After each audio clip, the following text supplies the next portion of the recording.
Hey guys, this is Monsel with Nootropedia, and today we're going to talk about sensory deprivation tanks or flotation tanks.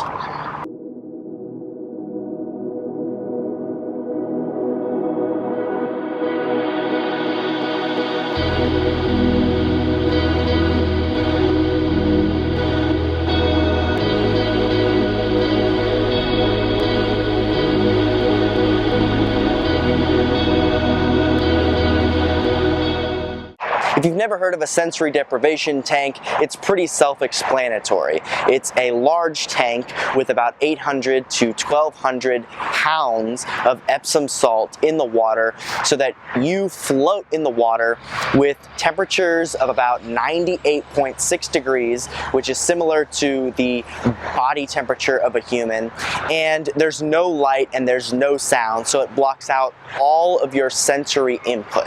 In an interview with Dr. Dan Engle, Tim Ferriss talked with him about flotation tanks and specifically how they can be used instead of psychedelic experiences. So perhaps a low-grade psychedelic experience for somebody who wants to get involved but doesn't necessarily want to go down the rabbit hole of psychedelics like LSD or psilocybin.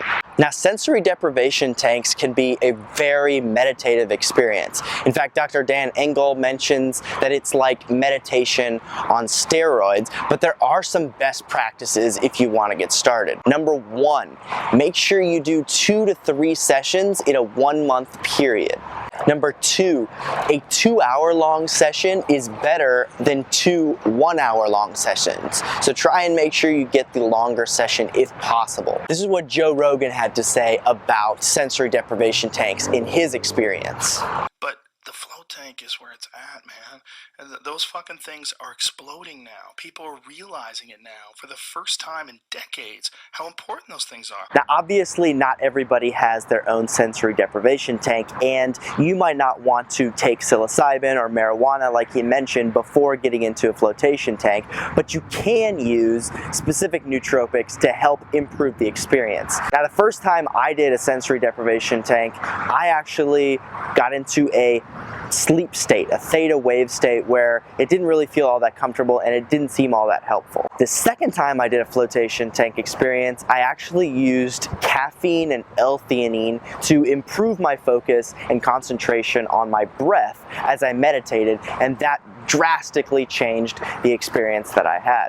Now, the evidence in favor of sensory deprivation is pretty positive, but there's not a ton of scientific literature.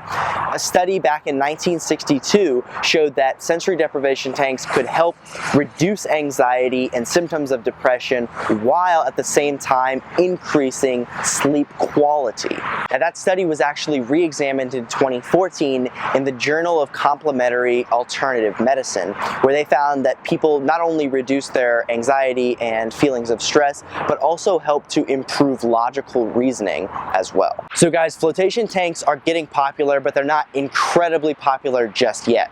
If you live in a popular urban environment like Austin, Texas, you might want to check out some flotation centers. I've found the Zen Gravity Institute in Austin to be not only one of the best in Texas, but also they create some of the best tanks in the world, and people come to them in order to order their tanks. So if you're in the Austin area or even in Texas in general and you find yourself visiting Austin, make sure you check out the Zero Gravity Institute. There's a guy that owns a place in Austin, Zero Gravity in Austin. He's figured out a way to he's got a different, his are made out of like ship hulls. Yeah, they don't drip. Yeah, they don't drip. And he's also got some sort of a way to ventilate so that there's no condensation on the roof of it. Yeah, his tanks are incredible. That's Kevin Johnson. Yeah, great guy. Coolest in Austin, guy Texas. ever. If you're there, it's a great spot.